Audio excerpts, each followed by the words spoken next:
ஹே ஐ என்றால் அது அழகு என்றால் அந்த ஐகளின் ஐ அவள் தானா?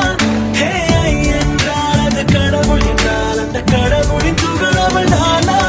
ஐயோ என திகைக்கும் ஐ என வியக்கும் ஐகளுக்கெல்லாம் விடுமுறையை அவள் தந்து விட்டாள், அவள் வந்து விட்டாள்.